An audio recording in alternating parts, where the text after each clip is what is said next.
Salut YouTube, j'espère que vous allez bien. Moi, comme d'hab, la pêche. Bon, même si les coupes européennes sont terminées, on va pouvoir remballer l'installation là, les doubles télé. On va pouvoir remballer tout ça parce que ce week-end, c'est le retour des championnats. En plus, la semaine prochaine, il y a aussi une journée qui tombe sur mardi, mercredi. Donc, beaucoup de pronostics à venir. Let's go!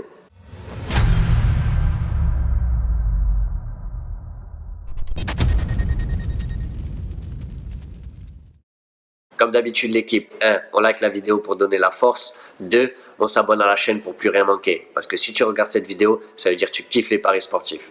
Je t'ai vu du coin de l'œil.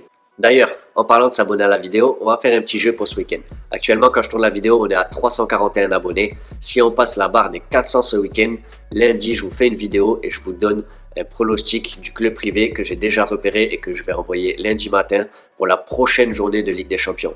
J'ai une très belle confiance dessus. Je pense que ça va passer assez facilement, qu'il y aura une très belle cote.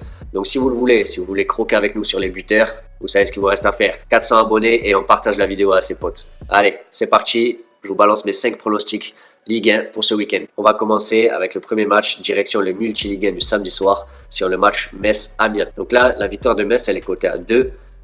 Personnellement, je ne les vois pas forcément gagner, mais je les vois mettre un ou deux buts. Et pour ça, je verrais bien Abdou Diallo mettre un but, attaquant du FC Metz, tireur de penalty pour une cote à 2,90. Deuxième pronostic, on reste toujours sur le multi-Ligue 1 avec Nice qui accueille Dijon.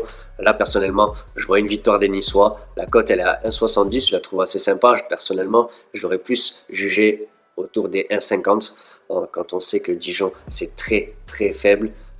Toujours pas un but marqué en 5 matchs de Ligue 1. Dans le jeu, je parle parce qu'ils ont mis un but lors de la première journée face à Saint-Etienne, mais c'était sur penalty. Donc, on voit le niveau très faible de Dijon. Nice qui est en train de se rebâtir une belle équipe avec des beaux transferts en fin de mercato comme Ounas et Dolberg par exemple. Là, je les vois vraiment prendre les 3 points à domicile face à cette faible équipe de Dijon. Troisième pronostic, donc là on reste encore une fois sur le multi-Ligue 1 avec Nîmes qui accueille Toulouse. Donc là, c'est simple, Nîmes, ils sont un peu dans le même cas que Dijon avec un meilleur jeu. Je m'explique. En gros, Nîmes, l'année dernière, ils ont fait une saison de fou. Des joueurs qui ont fait des performances extraordinaires pour un promu de Ligue 2. Sauf que ils sont tous partis dans d'autres clubs au mercato. Et ils accueillent aujourd'hui Toulouse, qui aussi a fait une mauvaise saison l'année dernière, qui se reprend un petit peu cette année. Ils ont fait 2 matchs à l'extérieur, 2 nuls, et pas n'importe où. On a vu le week-end dernier avec un 2-2 à Saint-Etienne. Très belle performance. Avec Max-Alain Gradel, qui a ouvert son compteur but et qui était très heureux, ça s'est vu. Donc la confiance commence à s'engranger à Toulouse. Personnellement, je ne comprends pas du tout la cote à 3,90 pour Toulouse. Donc je ne vais pas dire, on ne va pas aller jouer jusque-là la cote de la victoire de Toulouse. Mais le Toulouse ou nul, ou alors Toulouse DNB peut être vraiment intéressant quand on voit Toulouse à 1,75 sur Unibet. Franchement, ça mérite sa pièce. On part sur le quatrième pronostic. Donc là, terminer le multi-ligue 1, c'est bon, j'arrête avec ça. On va dimanche à 15h en Bretagne avec Rennes qui reçoit Lille. Donc là, les deux clubs ont joué l'Europe cette semaine. Rennes 1-1 en Ligue Europa contre le Celtic. Lille qui a pris 3-0 à l'Ajax. Ça ne me choque pas. L'Ajax, ils ont fait, on le sait tous, une saison de ouf l'année dernière en Ligue des Champions. Ils ont perdu seulement 2 joueurs. Bon, 2 des plus gros joueurs, De Jong et De Ligt. Mais tout le reste de l'effectif est là. Donc il y a de l'expérience. Des jeunes qui ont fait une demi-finale de Champions League, c'est pas rien. Lille, ils n'ont pas joué la Ligue des Champions depuis très longtemps. Il y a 2 ans, ils ont failli être relégués en Ligue 2. Il y a une grosse différence en termes d'expérience. Donc le 3-0 à l'Ajax, franchement, ça ne me choque pas. Donc revenons à ce match. Rennes-Lille, pour moi, c'est 2 équipes de même gabarit, de même niveau. Vraiment, ça va être difficile de se départager les points. Donc là-dessus, je ne vois rien d'autre qu'un match nul. Tout simplement, alors déjà pour la fatigue, Lille aura un petit avantage d'avoir 2 jours de repos de plus. Et Rennes aura l'avantage de jouer à domicile.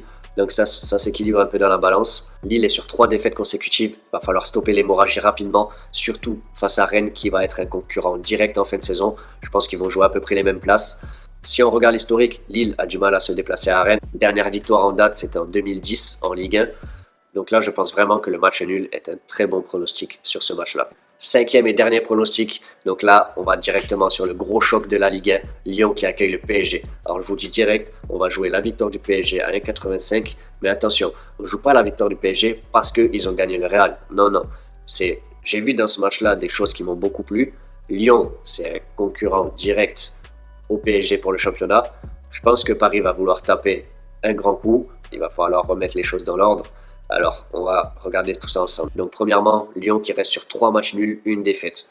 Franchement, sur ces 4 matchs-là, ils auraient pu en gagner 3 faciles. Mais c'est Lyon, ils baissent de régime tout le temps. Les 2 années qui sont passées, ils ont fait de très bons résultats. Et on sait que Lyon, contre les gros, ils arrivent à performer. Sauf que cette année, il n'y a plus Fekir.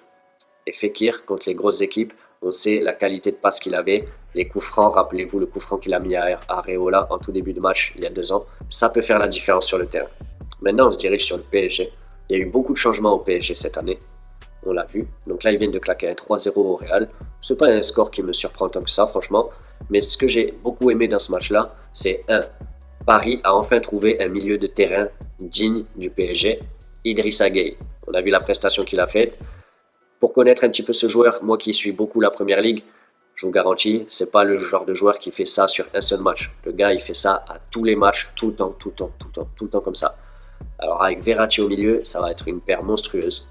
Va juste falloir, je pense, repositionner Di Maria dans l'axe pour pouvoir avoir les 3 attaquants, Neymar, Mbappé qui sera de retour pour Lyon ce week-end, donc titulaire ou pas, je sais pas. En tout cas, il va jouer contre Lyon. Et le dernier point très important pour le PSG, c'est Keylor Navas au goal. Et ça change énormément parce que Paris a enfin un gardien de classe mondiale. Personnellement, j'aimais bien Areola, même si il faisait quelques boulettes. C'était un très bon gardien, mais là, on est sur un niveau supérieur. Keylor Navas, c'est un des top gardiens au monde. Actuellement, je le mettrais bien. Franchement, je pense peut-être dans le top 5. Donc là, pour Paris, c'est beaucoup de choses qui ont changé et c'est des choses cruciales. Un milieu de terrain et un gardien de classe mondiale.